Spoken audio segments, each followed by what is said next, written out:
We get down to business. Tonight we're dealing with the Russians and the Soviet Jewry and all the rest of it. Of course, most of you were here last year and we already laid the foundations for that last 2 years because that's when the issue popped up. Now I'm talking about the years 72, 75, 76 and all that. When it comes to issue of Soviet Jewry, we start, oh yeah, I forgot. Hit myself over the head. Next week, I guess, is that right? February 25, 2 weeks. 2 weeks. Yeah, 2 weeks we're having this, and my show, I think you'll find it interesting.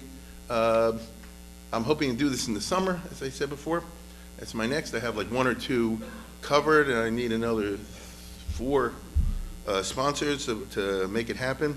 And I got this idea, well, I'll explain when I get there. I won't waste a lot of time tonight. We'll get the impact of the French and 19th century revolutions on Jews, which is larger than you know. At least that's going to be my argument. Let's move on. And now we get to tonight, what I call the Pharaoh phenomenon. Why didn't the Russians just let him go? You understand? That would be the smartest. Why didn't Pharaoh let the Jews go once they started hitting with the 10 plagues? That what makes the story of the Exodus from Egypt so interesting. You know, why don't you just write it off? You have some business, efficiency experts come in. They say, this business is not going anywhere. This restaurant is not making money. Just write it off. I heard of a guy named Trump, who walked away from a lot of things, and he's a millionaire. You see what I'm saying? So why didn't? But there's a Pharaoh phenomenon. That's what makes the story of Yetzias Mitzrayim of universal interest. It's not only Jews are interested in the story of the Exodus from Egypt. Every people across the globe, it's interesting, have absorbed this and have reinterpreted, of course, to fit their own individual cultural, outlines. But nevertheless, it's something remarkable. And we lived it. These guys is Pharaoh. Why don't you just let them go? Why didn't Johnson get out of Vietnam? In 65, in 66, in 67, 68. At a certain point you saw it ain't going nowhere, right? Why don't you do it? You get stuck. Like in this week's Parsha, I'll be sermonic for a second, the Eved Ivri, as I mentioned before. Well, Hafti said, I can't get out of my rut. So, okay, that's what we're dealing with. When Stalin was around, to say you wanted to go to Israel, you chayav misa. When Khrushchev was around, if you said you want to go and make aliyah, it's over on a lav. You're not chayav misa. It didn't kill you, but you were in severe violation of Soviet norms. You didn't do it. But by the time you get to Brezhnev, in the 60s and 70s, things are more complicated, especially after the Six-Day War. I mean, the Soviet newspapers say, isn't this horrible? The Israelis are destroying the Egyptian Air Force. The Israelis are walking like conquerors in Jerusalem and all this. And, and you're supposed to be, when you read prophecy, you say, oh, this is horrible. What does a Jew think in 1967 when he reads this? Right? You tell me. They were too smart. So, no, I'm just trying to show you, obviously, what impact the culture has. When the Soviet newspapers say, oh, let's go to the next one. Look at this map of aggression. Isn't it terrible? What does the Soviet Jew think when he reads this? You understand? You get it? So, you got to think twice before you put things out there. From the ranks of a stirred Soviet Jewry emerge in the late 60s, as we know, I mentioned before, small groups who agitate openly for aliyah, despite the danger. For these Jews, the memory of Stalin no longer serves as a deterrent. It was only 10, 15 years after the death of Stalin. For a while, it wore off. Why? They were too dumb to know. They were too dumb to know. They were babies, or they were born after Stalin, and they didn't realize what they're playing with. You understand? That's the funny point.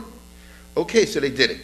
Now, the Kremlin, if we're talking about the late 60s, early 70s, was strangely unsure how to react. We talked about this last year. Tonight I want to focus on the theme of the Nixon administration and Soviet Jewry.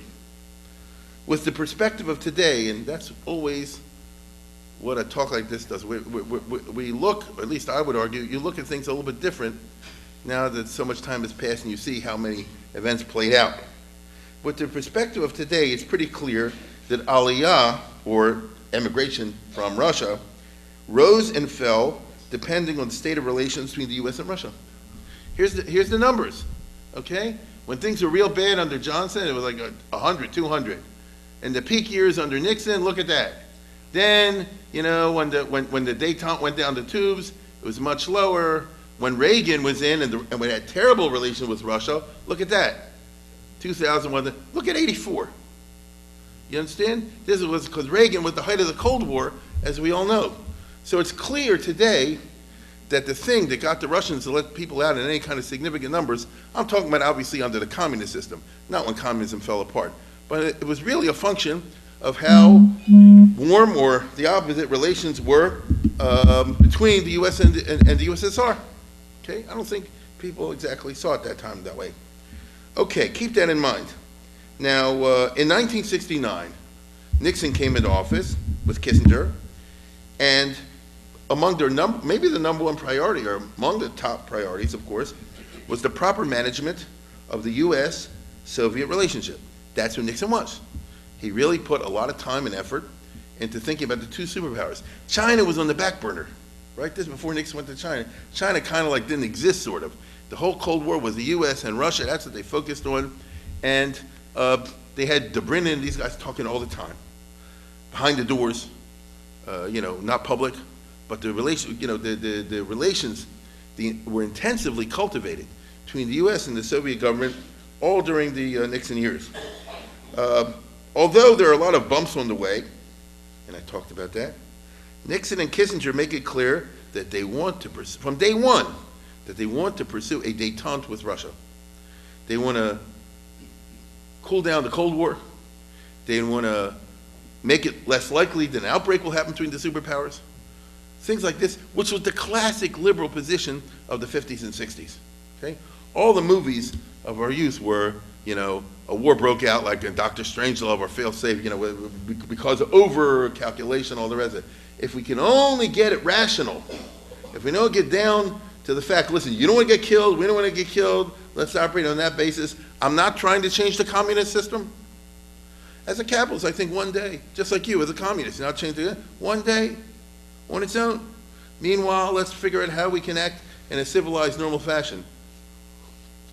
Plus, Nixon also wanted, he persuaded himself, the Russians will help us get out of Vietnam. Of course, the opposite happened.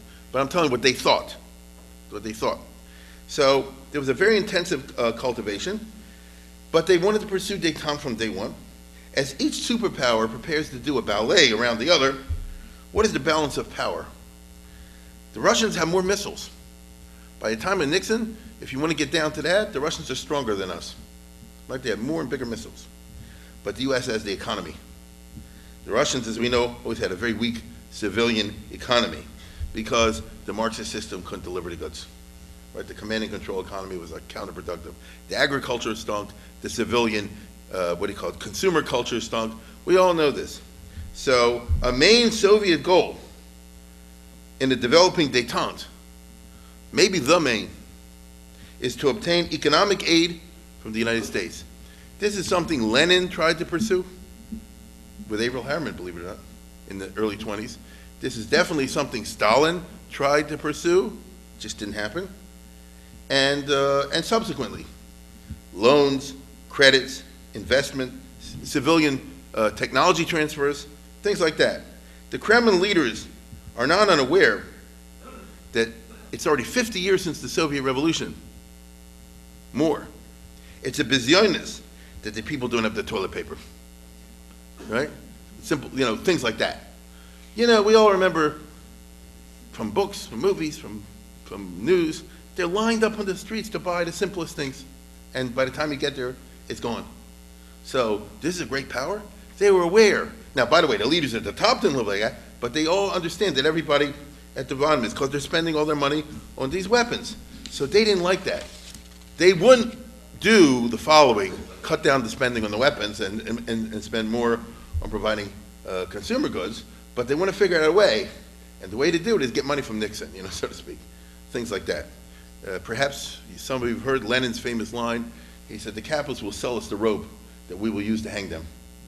So that was a famous line which illustrates they can't pack up, a capitalist cannot pass by a good economic deal, even if it's suicidal.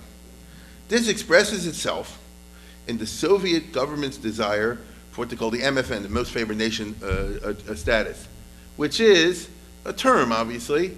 In international economic relations, as you see over here, and in international politics, most favored nation is a status or level of treatment accorded by one state to another in international trade.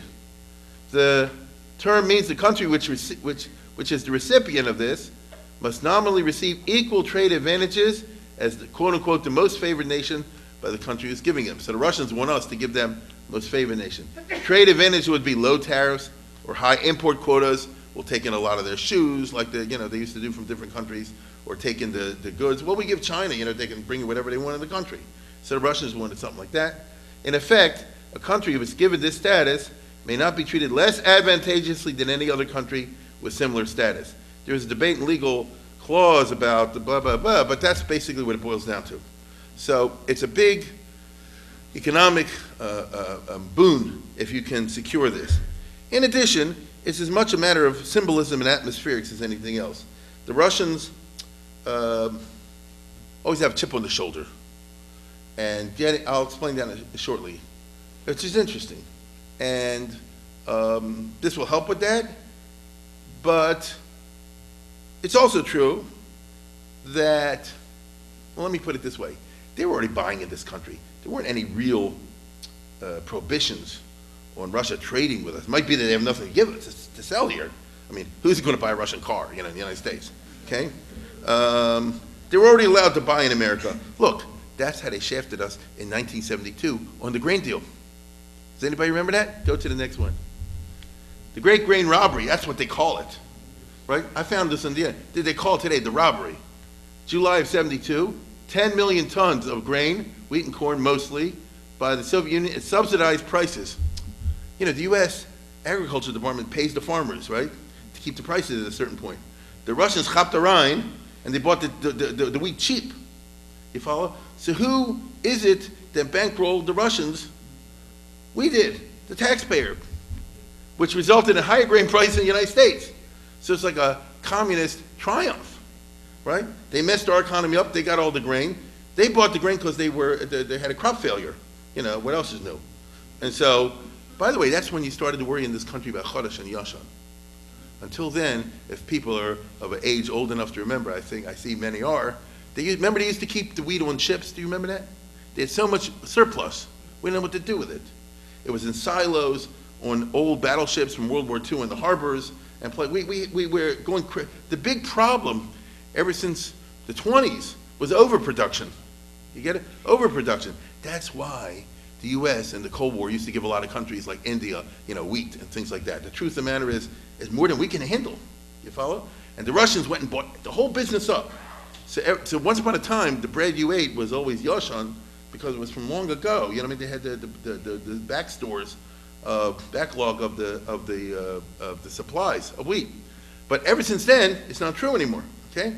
So anyway, the grain prices reached 125-year highs in Chicago because the Russians bought it all up.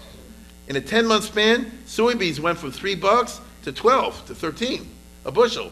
Food prices around the world went up 50%. It was a great grain robbery, wasn't it?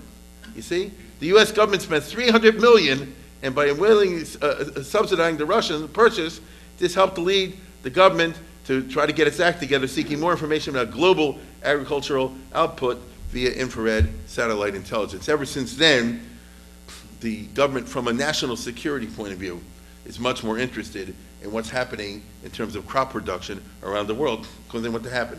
I'm simply pointing out that even though the Russians did not have most favored nation status, that didn't stop them from buying on the open market and doing it cleverly because they didn't walk in one day with a check. Little by little, if you can go read up on your own. They bought a little here, bought a little here, bought a little there, and as they say, they chopped the Rhine. So they were already able to buy in the U.S. But as I said, they have a lot of interesting inferiority complexes which go back to Stalin. The Russians were very offended at being excluded, say, from the Marshall Plan and later from the Common Market and from the International Monetary Fund and from the World Bank. This is a matter of psychology more than anything else. It's hard for us to put themselves in their eyes when they see the news saying all the bankers are getting together and all the big powers except Russia. when they see all the European countries getting together to make economic deals except the Soviet bloc. You understand? When they see there's such thing called the International Monetary Fund, which lends significant money to developing economies, except the communist ones. You follow? So it just aided them. We know from many encounters, Kissinger, Eisenhower even, when Khrushchev came to America in 1959, it's like, what are you making fun of me? I don't look funny, things like that. I want to see Disneyland, remember that? It's funny that it's a powerful country, but they felt, as I say, inferior. In spite of their awesome power, they feel discriminated against. So they badly wanted the most favored nation, MFN, as a prestige matter as much as anything else. The U.S. is the #1 economy at that time, and all these countries have special relations with it, except Russia. Well, we are too. We're a big country. We count too. And Nixon was willing to give it to them if they behaved in the context of détente. This is the famous phrase from yesteryear called linkage, if anybody is old enough to remember that. This is Kissinger's famous doctrine. Linkage. We'll help you here, but you got to help us in Vietnam. We'll do this, but you two make any trouble in the Middle East. We'll do that, but don't cause any trouble in Cuba. Linkage. You understand? Now, a similar preoccupation, I might point out, in the 1970s was the Helsinki Treaty, which eventually was signed in 75, which the Russians pushed for Yom Valila very heavily. And it's weird because Stalin took over half of Eastern Europe, half of Europe. We all know that. And ever since 1945, the Soviet Union controls East Germany and Czechoslovakia and Poland and this and that and the other, Romania, Hungary, as part of the communist bloc. We know that. And the U.S., or nobody else was tangling with them in those days, we were glad just not to be in their jaws. Nobody's seriously thinking of liberating Lithuania, okay? I mean, I'm going to be clear about this. Stalin annexed unilaterally Lithuania, Latvia, Estonia, the Western Ukraine, parts of Czechoslovakia, other countries also. And nobody's messing with the Russians. But it bothers them that there was never an International Congress of Vienna type situation in which all the countries signed a formal treaty recognizing this in international law. And for decades, like from the 50s, 60s, and 70s, they're constantly pushing there should be an international conference, and they finalized the borders of Europe, so it should be legitimate. Notice the Ganef wants, the Ganef wants that all their territory should be made legal.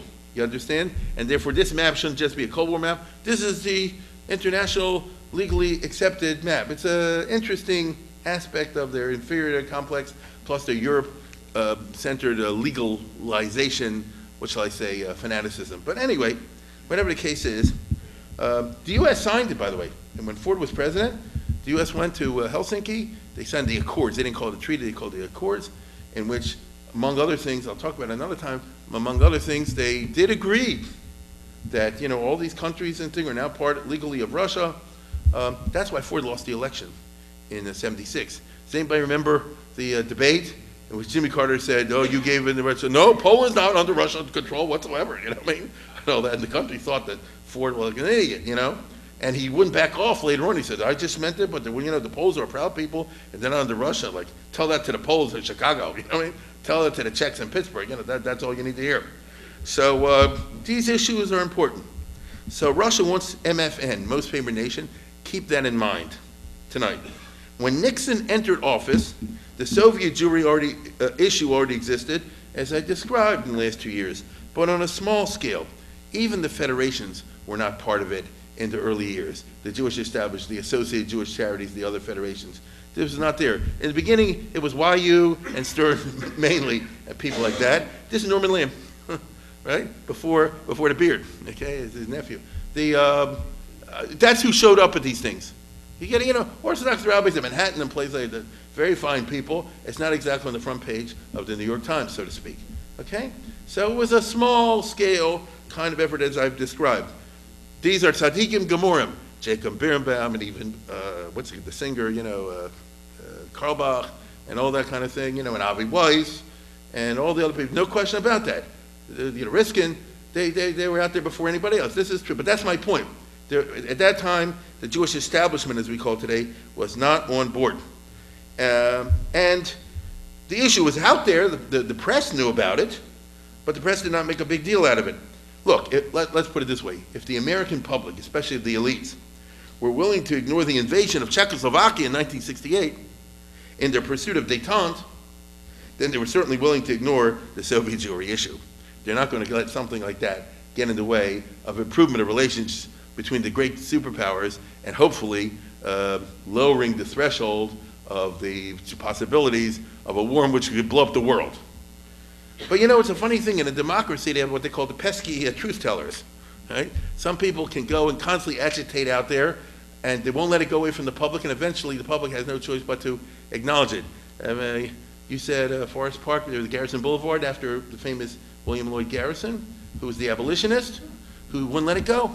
The American public in the 1840s, 50s, up to the Civil War, they don't want to have a war over this slavery.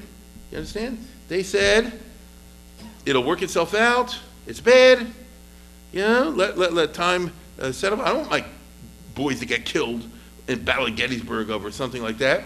But Garrison said, I won't shut up, right? I'll be as harsh as truth and as uncompromising as justice. Meaning truth and justice don't go away. And I am in earnest, I will not equivocate, I will not excuse, I'll not retreat a single inch, and I will be heard. And the abolitionists did cause the Civil War, true? Because they made it enough of a big issue. It's not as simple as that, but that is ultimately, if you trace it down, why the whole thing blew up. So similarly, the SSSJ and those guys, they won't let it go. They won't let it go. Now, what exactly happens?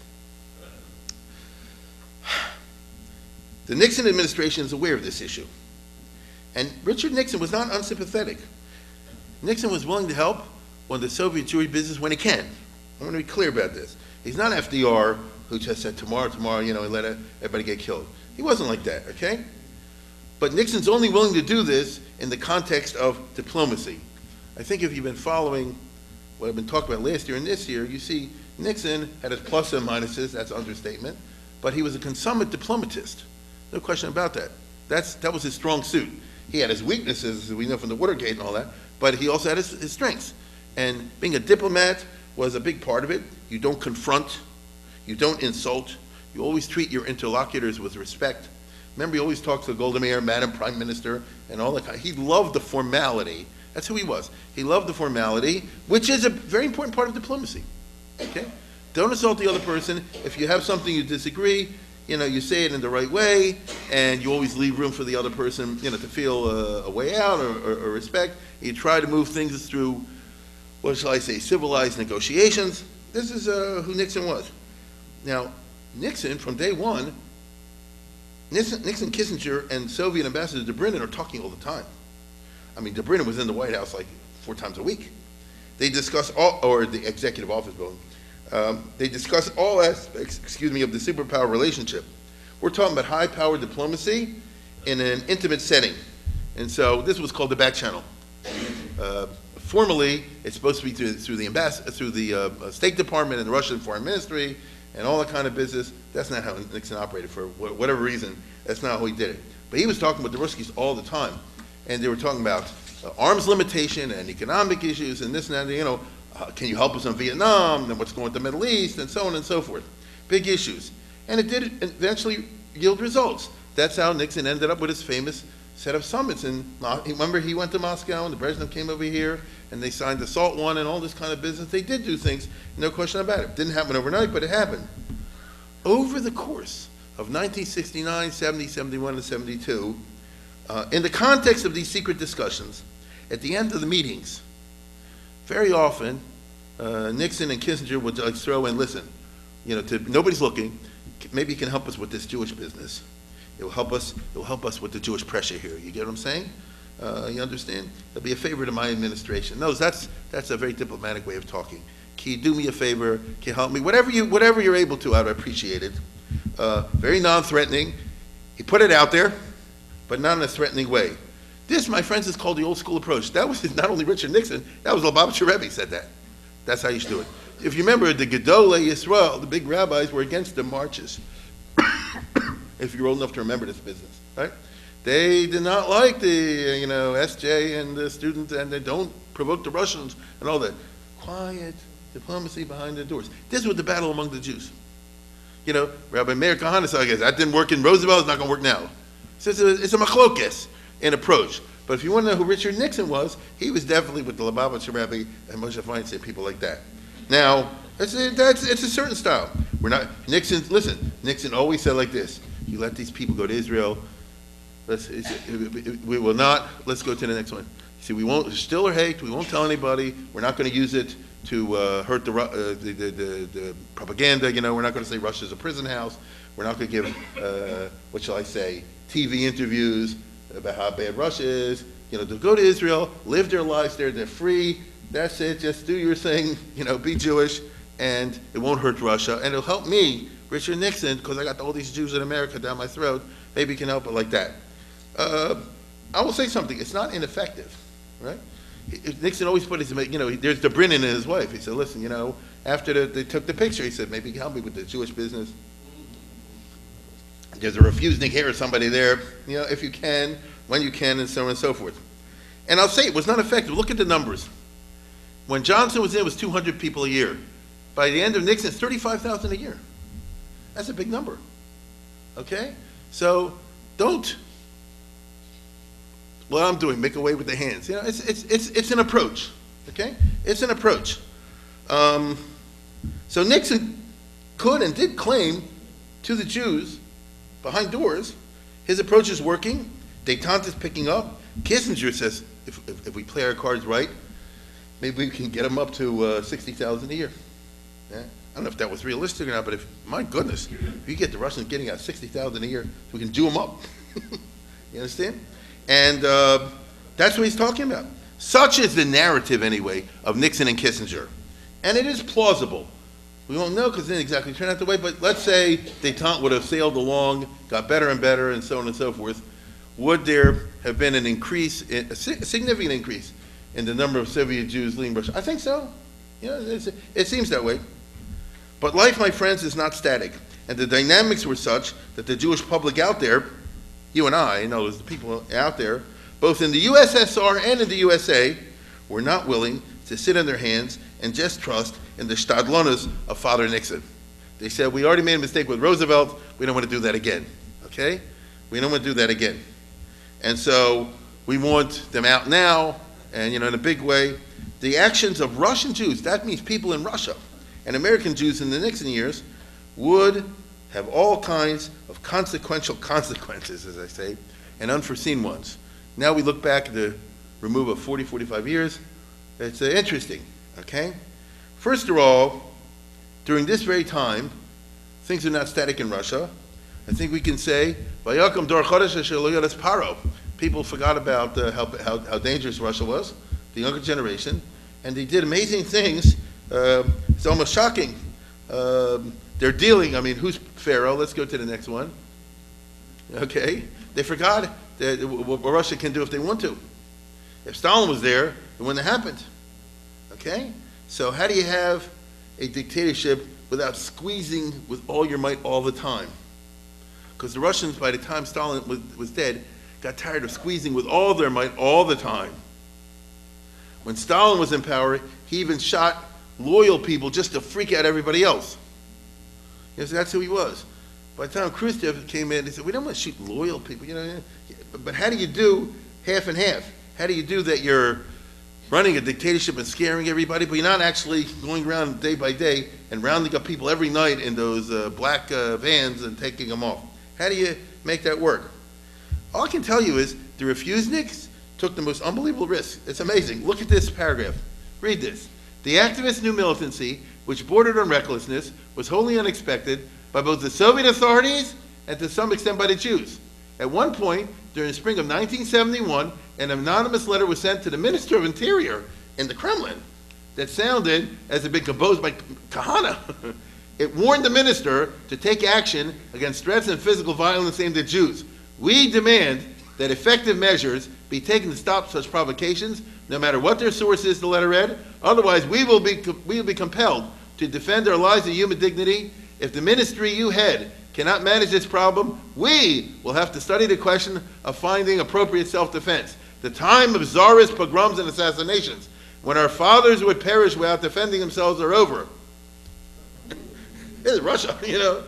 You can write that in Baltimore, you know. You can write that, right? Sit-in strikes and hunger strikes continue out the summer, followed by 15-day detentions, because in Russia, you can lock somebody up for 2 weeks without a trial, you know, so it's an easy thing. A familiar routine was established, a dance, a demonstration, and so forth. My goodness, right? Like you said, it could be written by Americana.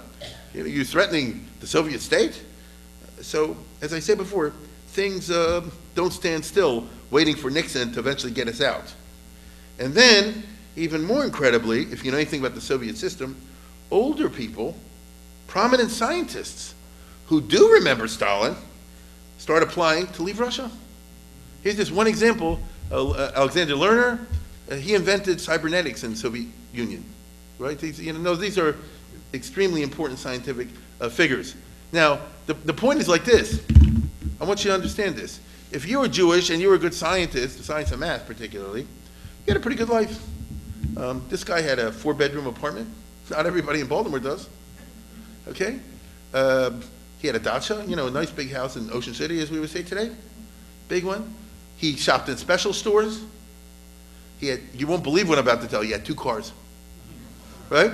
So in other words, by the Soviet standard, he's living the life of Riley because he was a top world scientist. He went to conferences. I mean, he was one of their top guys. And then he says, I'm Jew, I want to leave Russia. What do you want to leave for?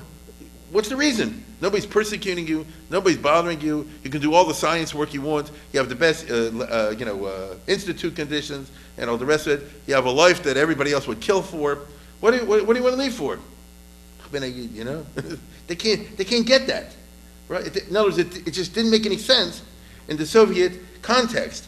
So this really, let's put it this way, this really delegitimates the Soviet culture and system, doesn't it?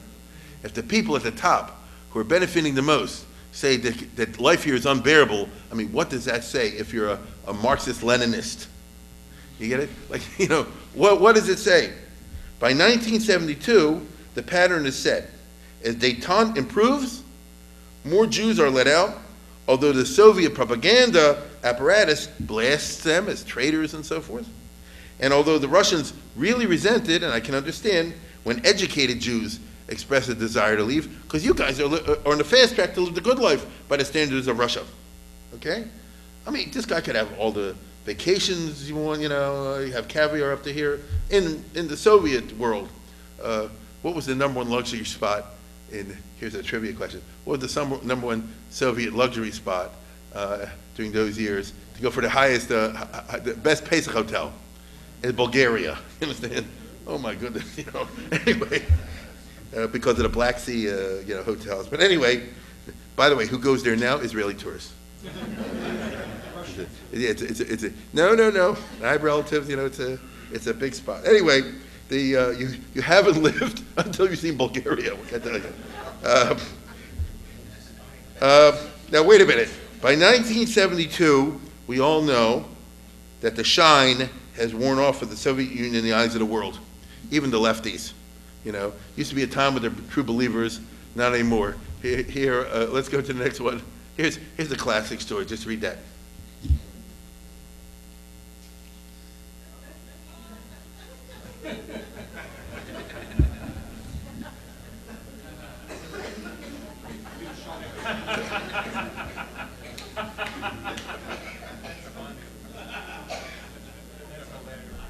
You just go online and do Soviet jokes. It's endless. You get it? The Russians themselves, the Soviets themselves told it. What does this reflect? Complete disillusionment with the so-called Marxist reality. You understand? You want to get rid of the bugs? Declare them a collective form that commits suicide. You get it? There are thousands, at least 1,000 of these kind of jokes. What does that tell you? Now, and by the way, the Soviet leadership, although shielded by their flunkies from unpleasant information, except the guy who heads the KGB, nevertheless is sensitive to its image. And that's why they don't shoot the refuseniks, just like that. In addition, the Nixon and Kissinger détente constitutes a carrot. How so? As I told you, the chronically mismanaged Soviet economy desperately needs Western capital, investment, and technology. Don't laugh. We did it to the Chinese, and that's how they built up. They're better than us now. Who made China? Western investment and technology transfers and capital. I mean, it's still going on, correct? So, great. It's still a communist dictatorship with all the ruthlessness going along there. It's China, and we owe them money. They don't owe us money. I said, yeah, that's right. We owe them money. What, unless Trump pulled the plug, but you know, I'm just telling you, how did that happen? You can run a communist system, and if you play it right, if you have enough foreign investment, you can have guns and butter, because the Red Chinese have plenty of guns and plenty of missiles. Don't fool yourself. And yet, they're able to build up a good economy. That is what Russia wanted in its inchoate way back in the early 1970s, okay? So, you know, as I say before, you can have Marxism at one level and capitalism at another. By 1972, as we saw, Nixon had visited Moscow impressively. Brezhnev is now set to visit the USA in 1973. Détente is in full bloom. In fact, détente held Nixon win a landslide in 1972, right? I mean, look at the map. There's no blue, right? It was just Massachusetts. So, wait a second. So 1972 is a heady time for Richard Nixon. Everything was coming together. I remember this. He flew from coming back to Moscow right to Congress to make a speech. I mean, you know, it was perfect for re-election campaigns. Now, this is where the Soviet Jewry, my friends, gets entangled in high politics, high American and high international politics, which is something that had not been true until 1972. As I said before, it used to be Norman Lamb and Avi Weiss and a few people like that. Now I'm talking about where things are taken to a different level. Now, the foreign policy of Richard Nixon, now listen closely, the foreign policy of Richard Nixon was, of course, surprising for a supposed Cold Warrior. The old line, only Nixon could go to China, right? Because he was a right-winger, they said, and a Cold Warrior, an anti-communist, and therefore he's the one who can break the taboos. But it was controversial. Indeed, many of the domestic policies of Nixon's administration were very controversial because it seemed that the policies of his administration were directed to winning the admiration of the liberals. See, he was the antithesis of Donald Trump. Nixon was a conservative, sort of, who was extremely interested in gaining the approval of the liberal press and the liberal establishment. That's what he was. So, just to give you one example I'm talking about, Nixon made the affirmative action, not Johnson. He said, just give you one example. So, what was the result?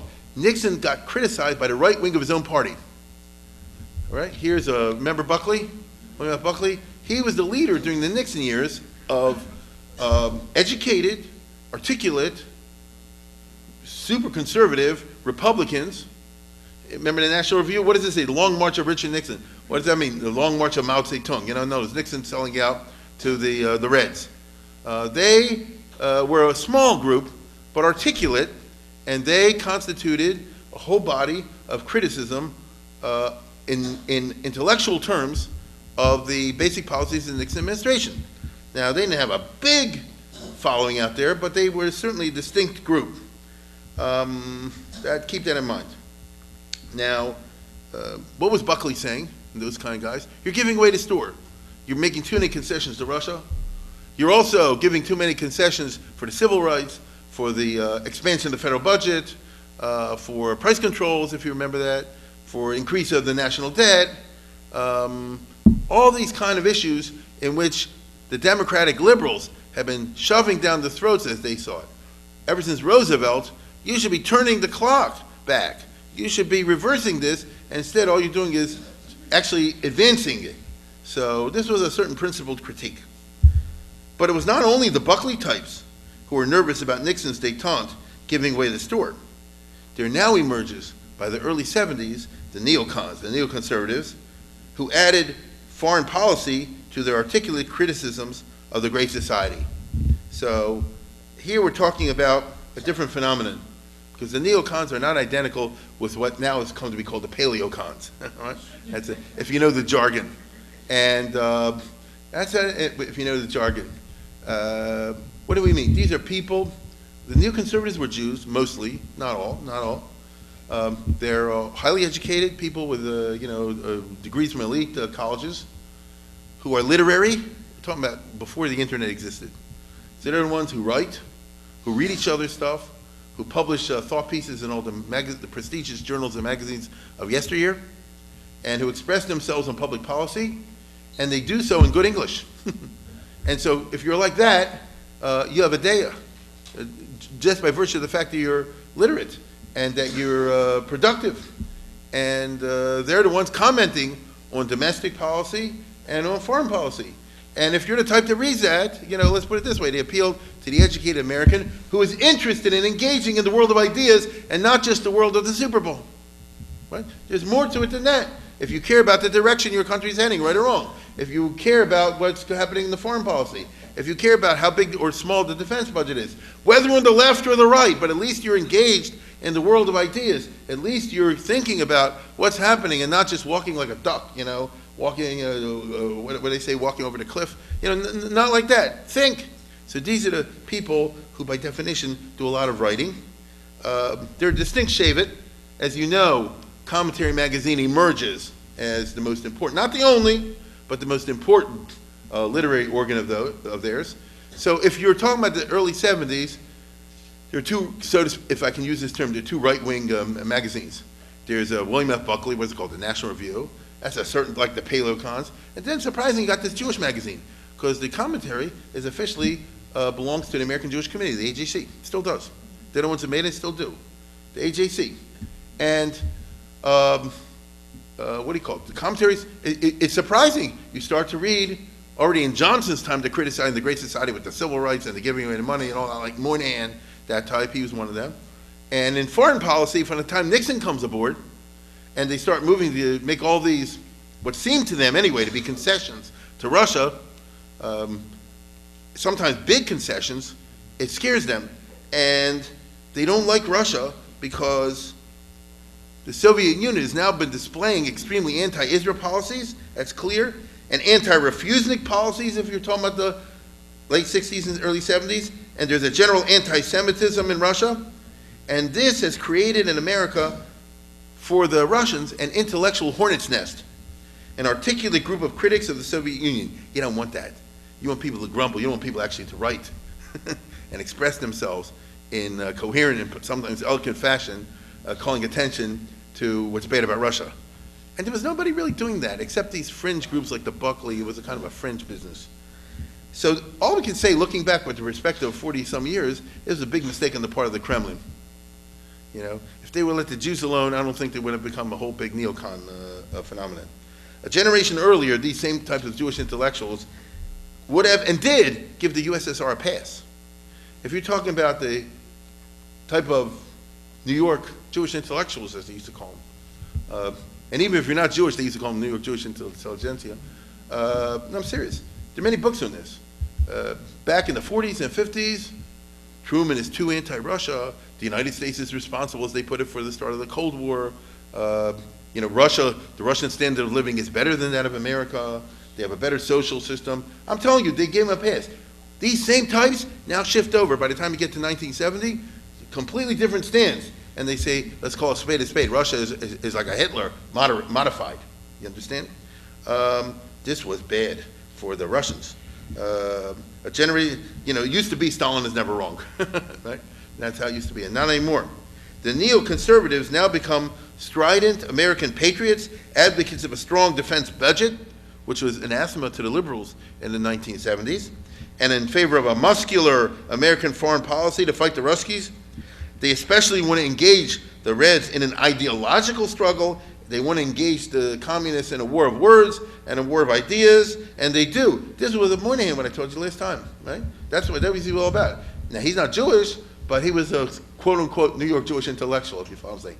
He wrote in Commentary Magazine, he hung around these circles. They actually helped him write the speech that I showed you before. Now, this is not a small little thing I'm calling your attention to. With our perspective today, the neocons will be an extremely important and sometimes decisive force in American foreign policy, in American policy in general, for the next 35 years, as far as I can see.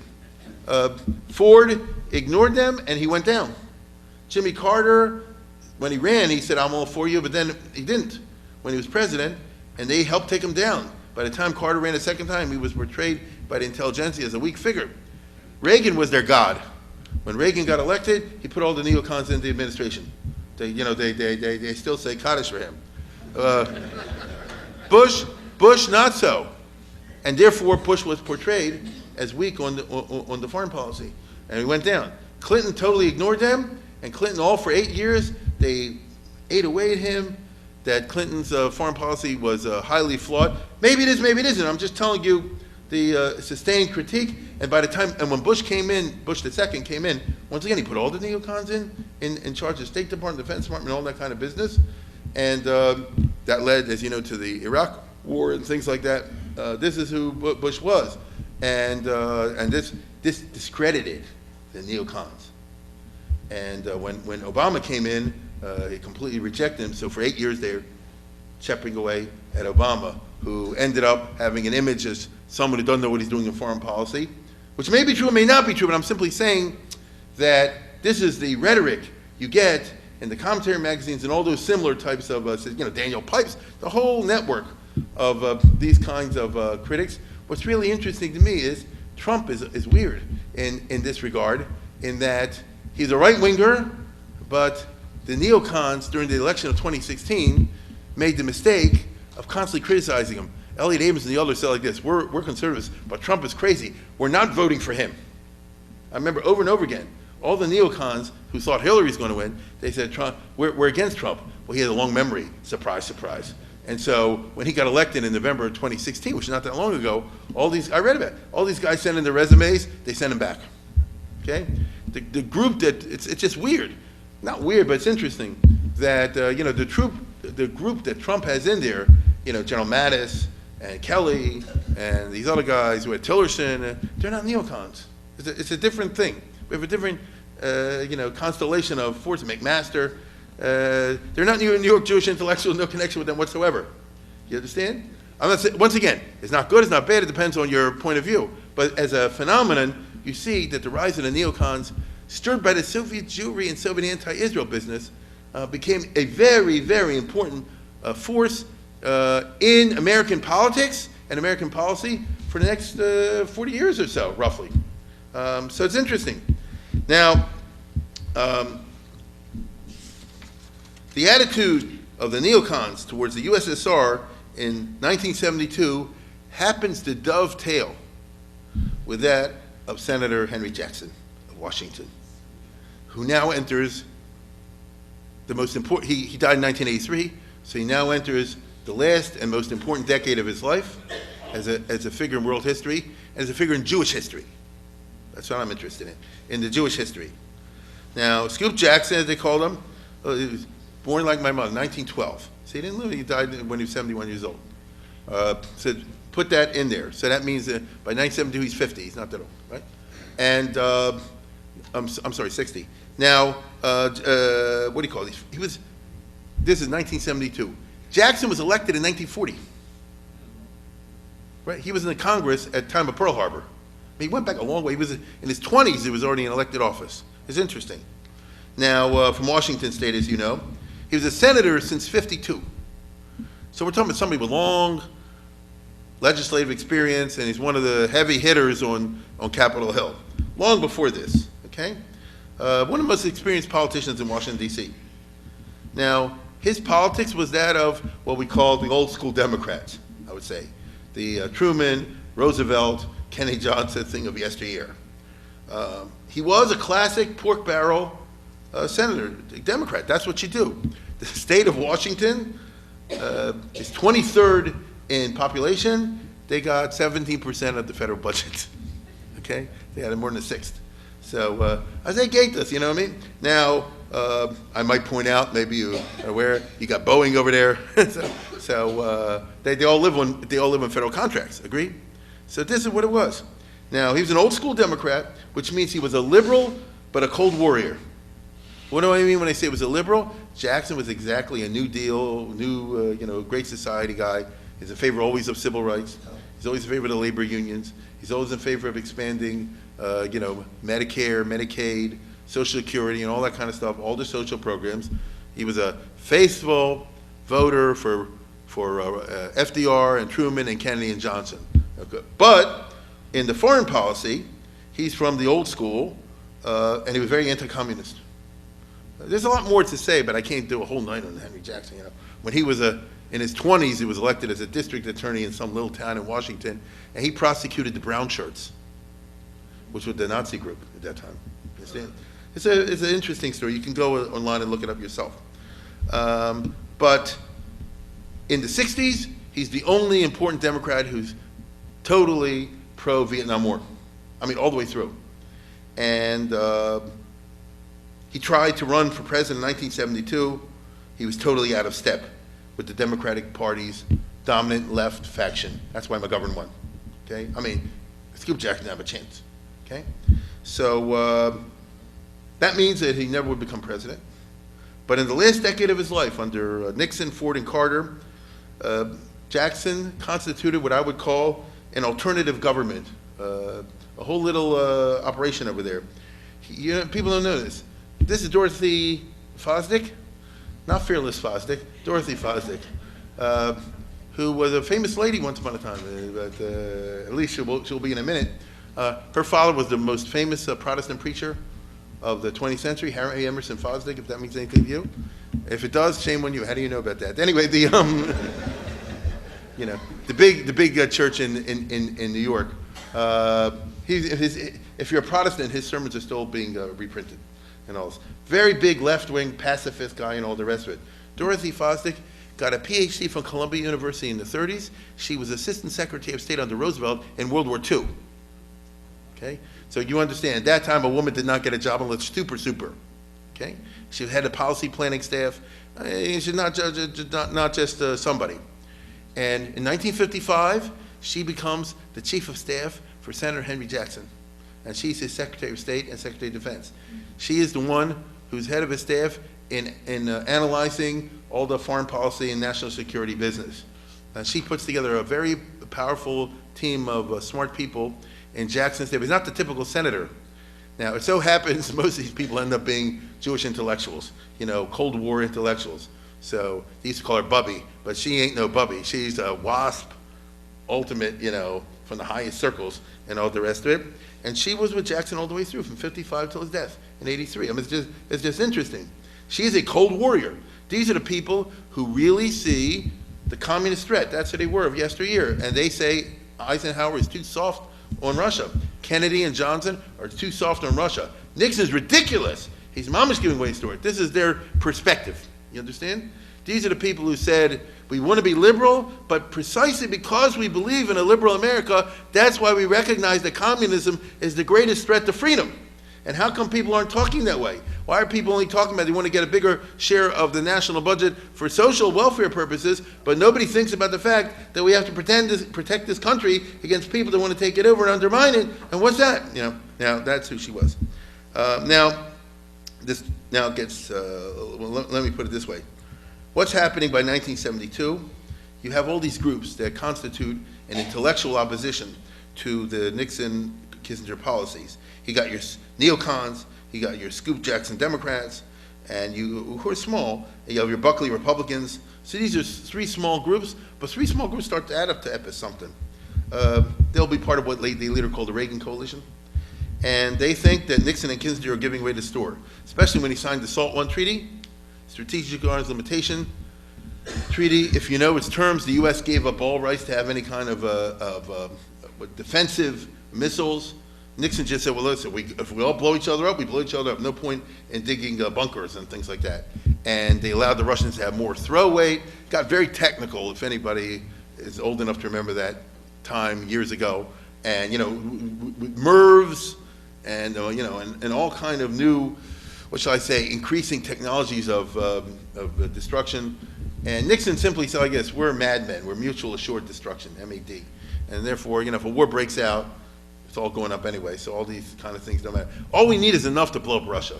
So it doesn't matter if they have 10 times above America. The neocons, they ought to say that's not true. If it comes to a situation where they have 10 times more than us, there's no way you can threaten them. And it's all about being able to use the weapons to threaten the other to prevent them from doing, unacceptable acts. And there was an arcane world. I remember this when I was a kid. There's an arcane world. These theorists about different strategies that happen in nuclear war. Dr. Strangelove was making fun of that, but there's a whole world, the Rand Corporation, all these other guys, and Morgenthau, wasn't it Hans Morgenthau, and all these people from yesteryear. So anyhow, this is where it's going. In the same year, 1972, not only Strategic Arm Limitation Treaty, but negotiations are rolling along under which the USSR will get most favored nation. That's another thing Nixon was negotiating. Also, Congress was putting together in that year what they called the Trade Reform Act of 1972 to help American workers against foreign dumping and other unfair trade practices. As they say, it didn't start with Trump. You know, he's always complaining the foreign competition. At that time, they were complaining about it. If you remember, it was the Japanese mainly, you know. But there was other countries also, and they're causing American factories to close down and things of this nature. So Congress, as part of the regular legislative process, was trying to make new rules. And once you make new rules, you can ship the Russia part. You get it? And now it gets dramatic. Henry Jackson, Scoop Jackson, had been, I would say, a typical pro-Israel Democrat all the way through. There used to be these guys like Humphrey, you know they're always going to vote for the Israel position. I would say that Scoop Jackson was strongly influenced by the fact that he went to the concentration camps immediately in April and May of 1945 as a congressman. He went over right away, went to Buchenwald and all these other places. He always talked about it. So he saw firsthand what's going on over there. But I wouldn't say he stood out from the crowd. In 1969, by the way, if you want to play what if, this is just one of these what ifs. When John F. Kennedy was elected, got the Democratic nomination in 1960, the question, who's he going to take for the vice president? He boiled it down to two, Lyndon Johnson and Scoop Jackson. You know, so now he can play a game what if, right? But anyway, I mean, imagine Scoop Jackson of all people with the Six-Day War. Oh my goodness. Now, but in 1969, Jackson hires this young Jew on his staff, brings a guy aboard, and the two hit it off so well that Jackson starts to see the Soviet assault on Israel as a very big deal. They both perceive, furthermore, that the Russians get away with outrageous behavior without censure, whereas the slightest misstep by the USA causes a big stink. And this was Richard Pearl, okay, who went on to be a famous person. And he describes over here, you'll see in a second, what it is that motivated Scoop Jackson to get involved with the Jewish issues.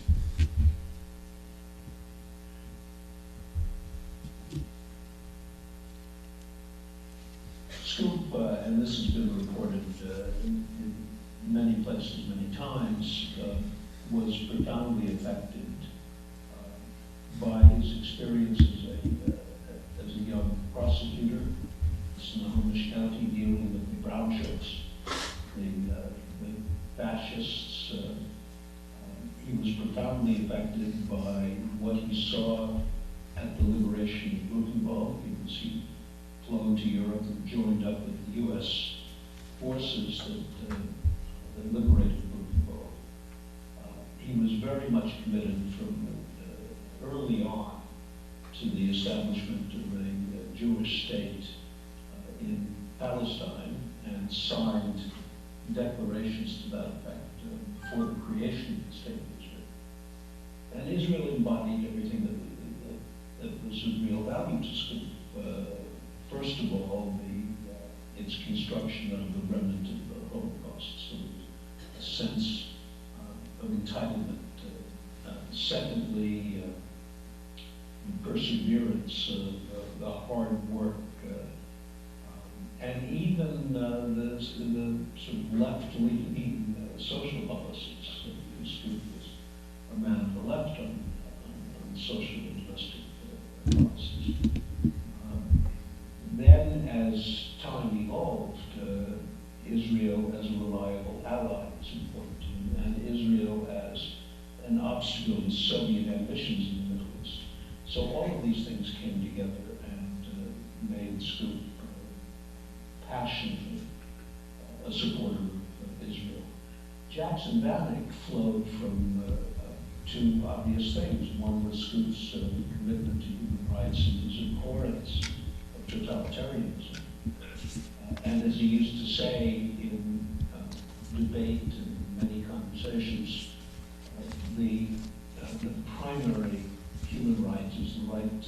leave an oppressive society. If you don't have that, you're a prisoner.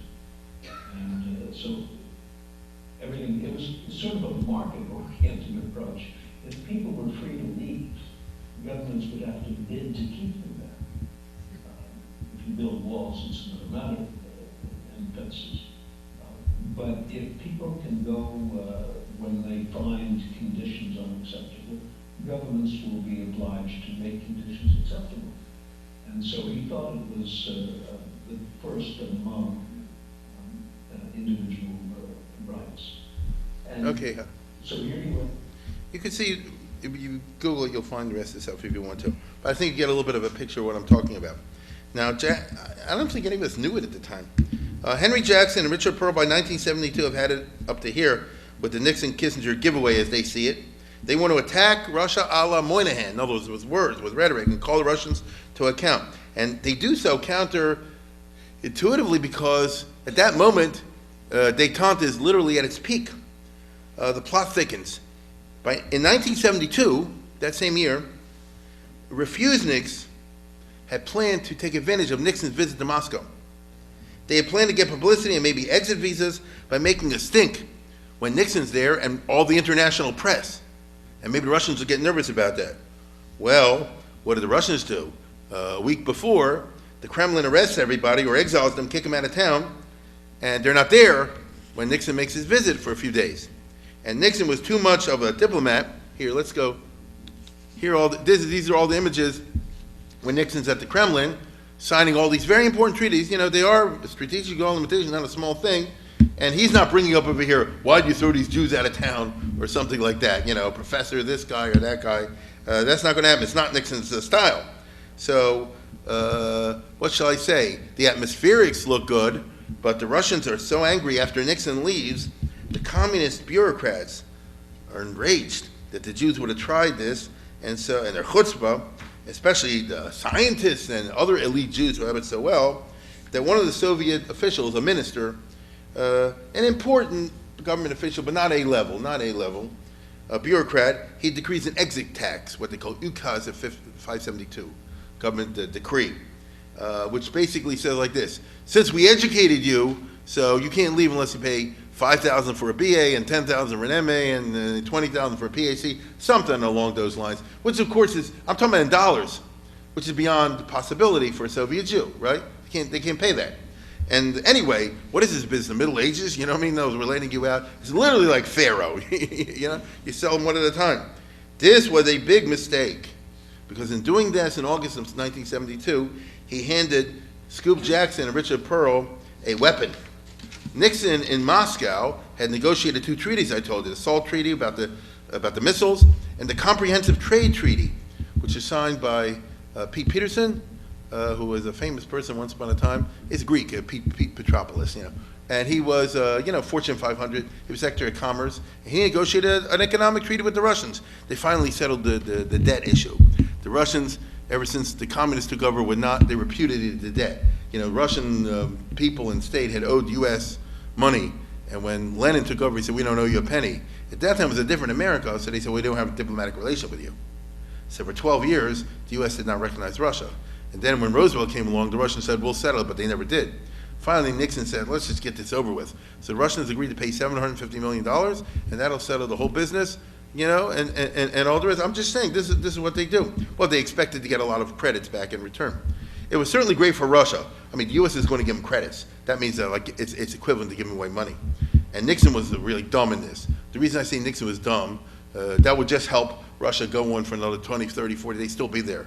Most people would say that any economic help this country gave to the Soviet Union would just perpetuate the Soviet system instead of what Reagan did, which was choke them off and cause them to collapse. But Nixon, understandably, touts this in the election campaign. The treaty is signed, this economic treaty is signed in October of 1972, just before the national elections, and it was sent to the Senate for confirmation, because in the U.S., the government signs the treaty, but then the Senate has to confirm it. You understand? Called advise and consent. Okay, so it's not going to happen in 1973, but it's on the table, be ready for, 72, but it's on the table, be ready for 73. In that very month, in in the middle of Nixon's triumphant election campaign, an outraged Scoop Jackson, who's angry on many levels, huddles with Richard Pearl, and they put together their famous amendment to the Comprehensive Trade Treaty, called the Jackson-Vanik Amendment, because he got a congressman from Cleveland named Vanik, and then one did in the Senate, one did in the House. Take a look very quickly over here. This is what it says. Actions of a non-market economy, that's Russia. It's not a market economy, get it? It's a government controlled. It's not you can buy and sell on capitalist basis. It's a non-market economy. Countries make them intelligible for normal trade, relations, investment guarantees to assure blah, blah, blah. Let's get to the point. It only works if, number one, or let me rephrase it, it doesn't work if you have a country who denies its citizens the right or opportunity to emigrate, if it's a country who imposes more than a normal tax on immigration or on the visa or other documents required for immigration for any purpose whatsoever. It doesn't work if it imposes more than a nominal tax, levy, fine, fee, or any other charge as a consequence of the person trying to leave the country and ending on the date which the president determines, blah, blah, blah. So the bottom line is it's legal language for saying any country like Russia puts a tax on the Jews who want to leave or prevents anybody who wants to leave from leaving. That's already big language. I mean, if Russia really opens the door, you know, the old idea, the last one out, turn off the lights. I mean, you know, what's going to happen? Okay, what's going to happen? And Nixon went crazy, of course, as you might imagine. This was put together by, as you see, Henry Jackson from the Senate and Congressman Vanik. He's from Cleveland. I can only surmise I didn't look it up. He must have been from the Jewish neighborhood of Cleveland. But no, seriously, he was, you know, an old school Democrat, that type, and they put it out there. Now it's late 1972, and now we're going into 1973. Nixon gets sworn in for a second term. He's riding high. He's unaware that he's about to fall. Right? Nixon planned 73 will be the big year. The trade treaty is a signature achievement for his diplomacy, but he is facing, baby, a decidedly Democratic Congress. He won the president election, but the Democrats won the Congress election big time. You had House of Representatives, Democrats 242 to 192, that's 50-seat majority. And in the Senate, this is Democrat, Senate 57 to 43. Trump can only dream of this. You understand? 57 to 43. And Henry Jackson is saying, the Russians issued that decree, the ukaz of 572, which is outrageous. It's like the 19th century. It's like Pharaoh and all the rest. Let my people go. Now, the Russians try to fight Scoop Jackson, but being Russian, they don't know how to do that. They're lusting for the bonanza. So what do? The Russians the Soviets sent a delegation to the U.S. to cajole the business community into opposing the amendment. They went to General Motors, General Electric, all the big companies and say, don't you want more trade?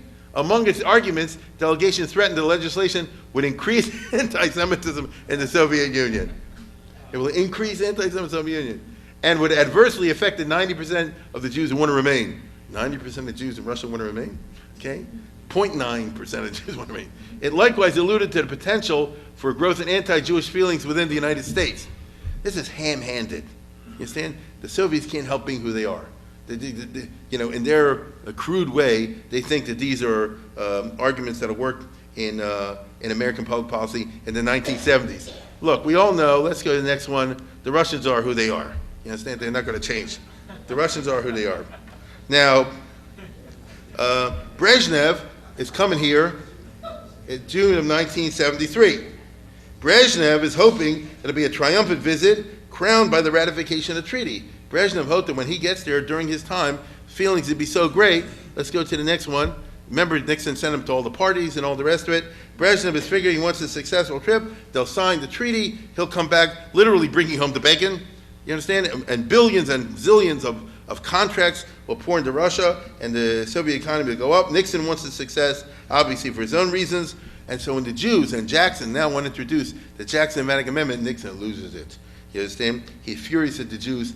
This now, my friends, you understand the context of those tapes that were released about a year ago from the Nixon thing where he says, the Jews are betraying America, and I'm going to expose them, and they care about, and Nixon, you know, Kissinger is always kissing up to him. He says, the Jewish immigration should not be an issue, and the Jews are traitors, and all the rest of it, because they saw in their hands about to achieve a high moment in the success of the détente diplomacy with the ratification of this treaty, and here comes the Jewish groups who don't care, as they saw it, about American national interests, who don't care about Nixon and his administration, who don't care that this will be good for the economy and employ more American workers. They only care about the narrow Jewish business of getting the Jews out, and we're helping them to do it anyway. You see?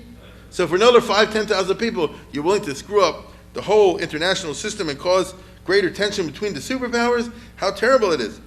That's how Nixon was operating. But confidentially, Nixon and Kissinger asked the Russians, he says, exactly why did you do this decree now on the immigration tax? Well, was that a very smart thing? You know, just between you and me, you know we're trying to get this passed in the U.S. Congress. Why of all times did you do it now?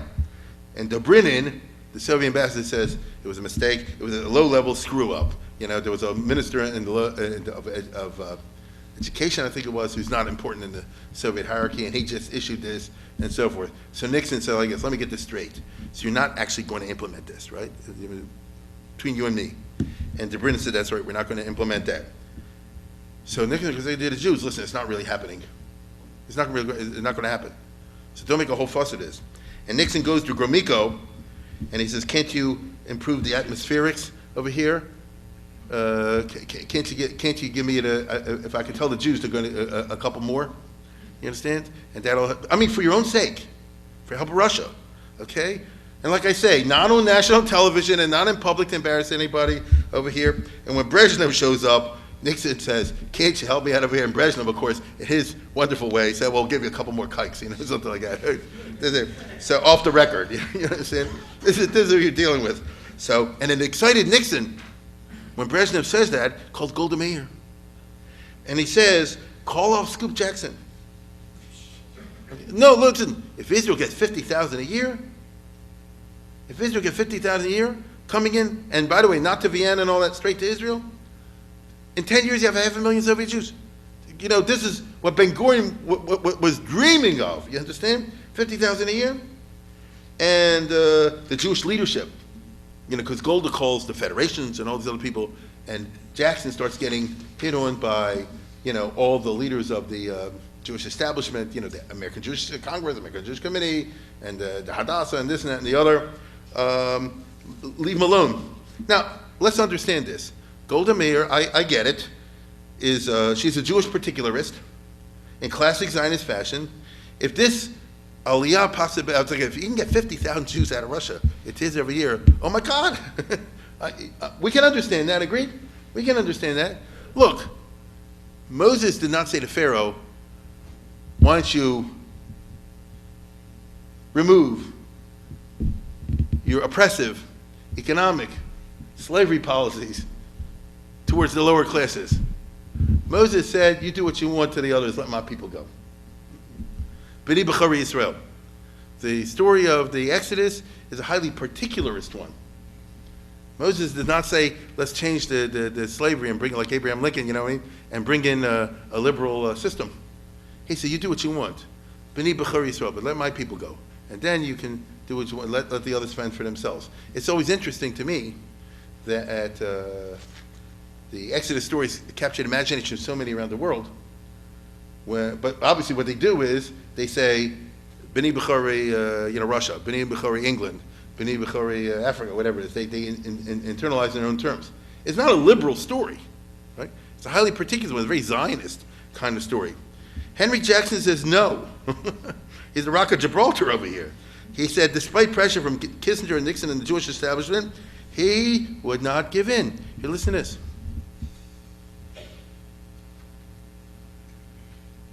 Working on Jackson was tremendously exhilarating.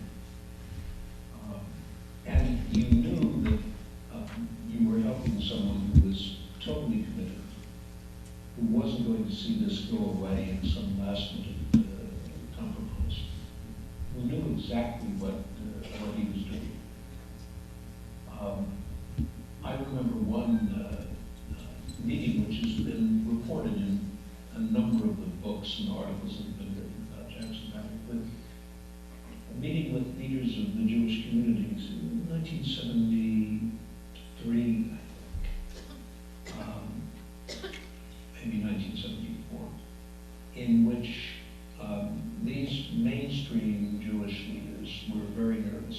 Jacksonville. The administration was dead set against it. Nixon was lobbying them personally, implying that American support for Israel could be prejudiced by insistence on Jackson Bender. And I sat in a meeting where Scoop essentially said to these Jewish leaders, you should be ashamed of yourselves. It's pretty bad if he has to tell the Jews. You can't, basically Jackson's argument is you can't trust private assurances from the Russians. And anyway, it's a matter of principle, it's of human rights. The Jewish issue is part of a broader battle to change the Soviet Union from a monster state to a democratic society.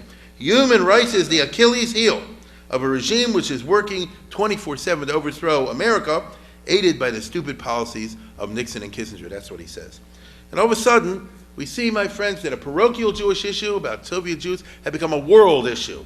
And it's been redefined as a matter of human rights internationally.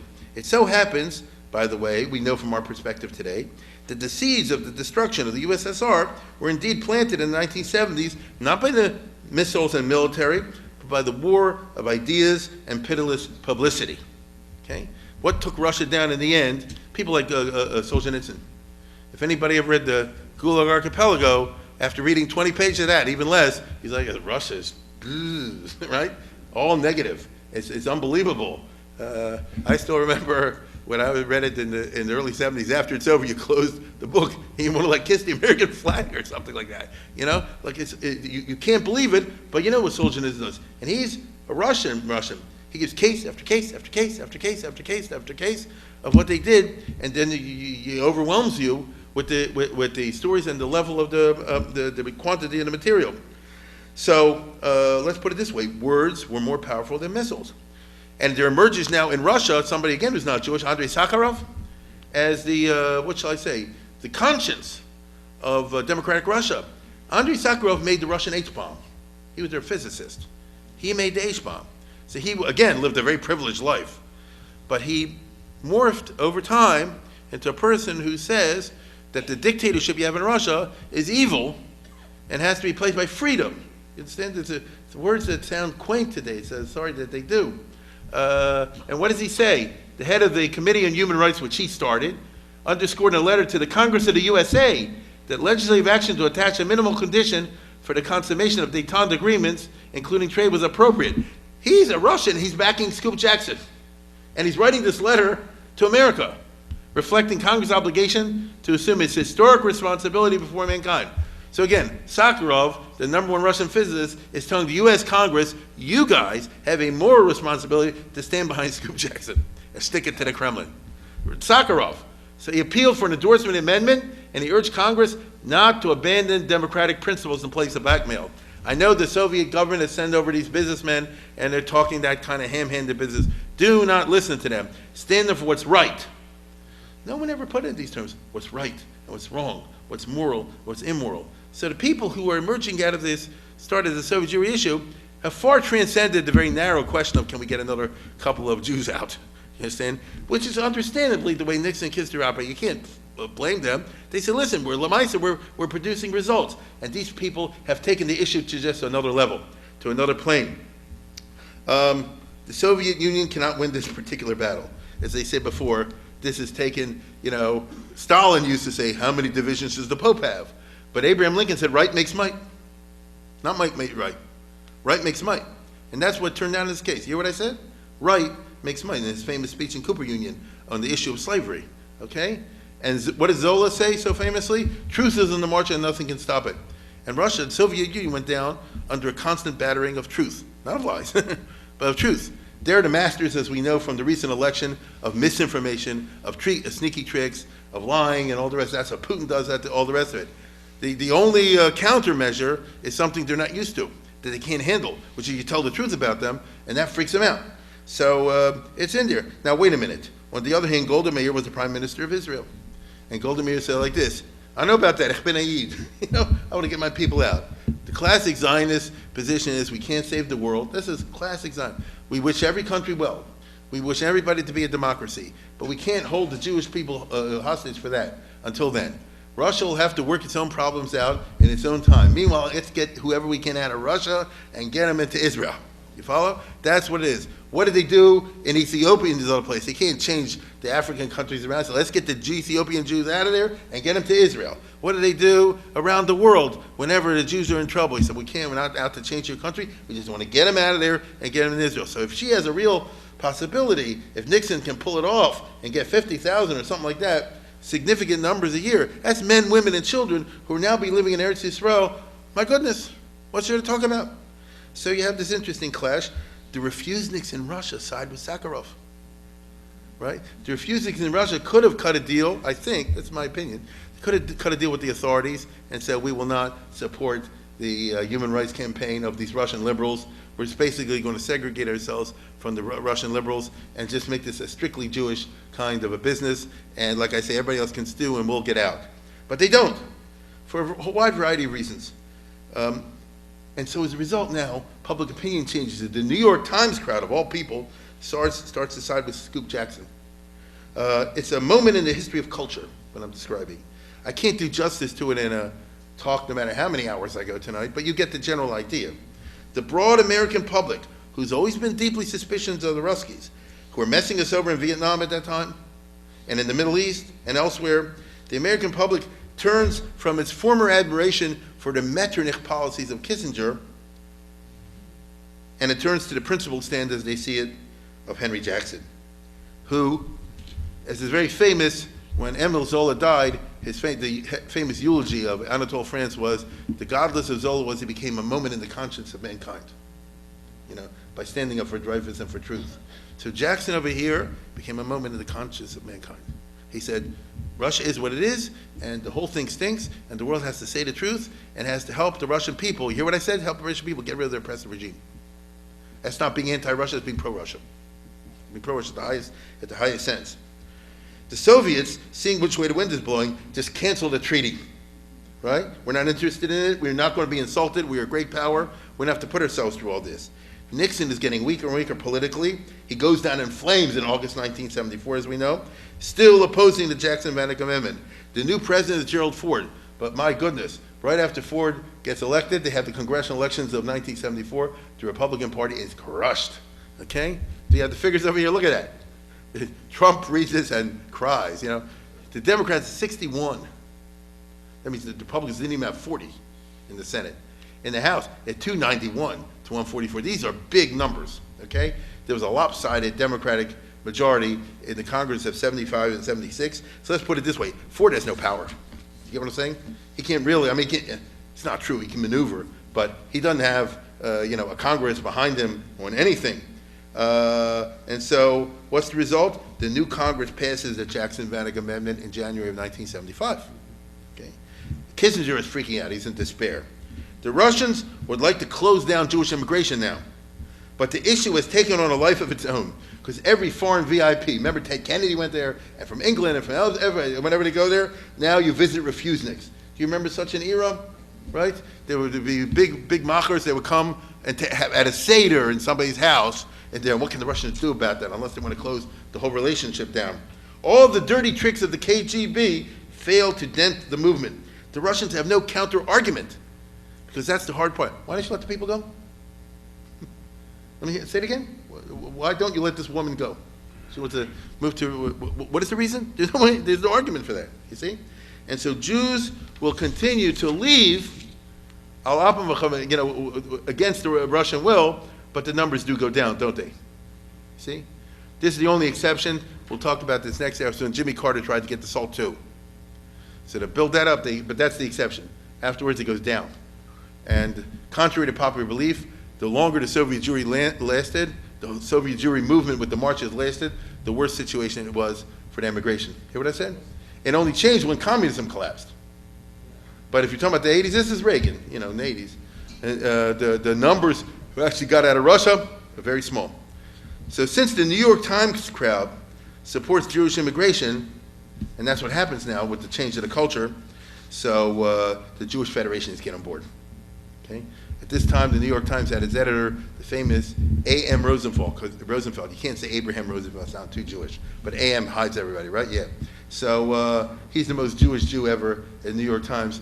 And he wasn't great. but as Jewish as you can get. So he made the New York Times, and therefore the rest of the American press, sympathetic fundamentally to the question of human rights that we're talking about over here. It's no longer just triple SJ, right? It's no longer, let's go to the next one. It's no longer just a couple of kids from why you would stir, right? It got bigger as a result of the thing in there. Henry Jackson will use the waiver clause because the Jackson-Vanik Amendment says all these countries can't get any trade from America unless the president sends them a special waiver for this year. So you'll read some in a second. He uses the waiver clause to get people out of Russia and out of Romania, a place like that. Look at this. After Jackson passed, we had in our office on the National Security and International Organization Subcommittee, a woman whose name sadly I've forgotten, a terrific woman, Catherine was her first name, whose sole job, and this is an indication there was commitment, because you don't have unlimited personnel working for you. So he had someone on the payroll. His sole job was to review the pleas that came from communist countries, people seeking visas, so that when it came time to issue a waiver, which the law allowed, that would defer for another year, imposing harsh penalties on countries that didn't allow their citizens to immigrate. So when it came time to negotiate these waivers, we could get people out. And she had massive files. This one in Odessa, this one in Bucharest, people who wanted to get out. And we would literally sit down with the Romanian ambassador, with some official in the Czech Republic, Czechoslovakia, then, and say, we've got to have a visa for this person. If you want a waiver, because if you don't get a waiver, then you were denied most favored nation status, and it had to be renewed annually. So Catherine's sole job was to get people out, and we did thousands over the years. And we would say to the Romanian ambassador, this isn't good enough. Here's our list. If you can't work this list, we will propose a waiver. And even though the waiver was issued by the president, the people talking to us knew very well that if Scoop said no waiver for Romania, there wasn't going to be a waiver for Romania. So, therefore, you can say, Bram Zacharo said, Shatovi did it. This is somebody who did a lot. This is when he visited Israel in the late 70s. These are all people he got out. You know, at the airport, he was greeted by Jews who were ex-prisoners of Zion. You see this? Right? People who got out through these waiver kind of businesses and things like that. So that's why I say that Scoop Jackson entered Jewish history. Unfortunately, the stupid Democrats in 1976 picked the wrong guy. Okay, they got Carter and said these are the two contenders. Should it be Jackson and or should it be Jimmy Carter? There's a lot more to say in this subject, but the hour is late as always, so therefore I say good night.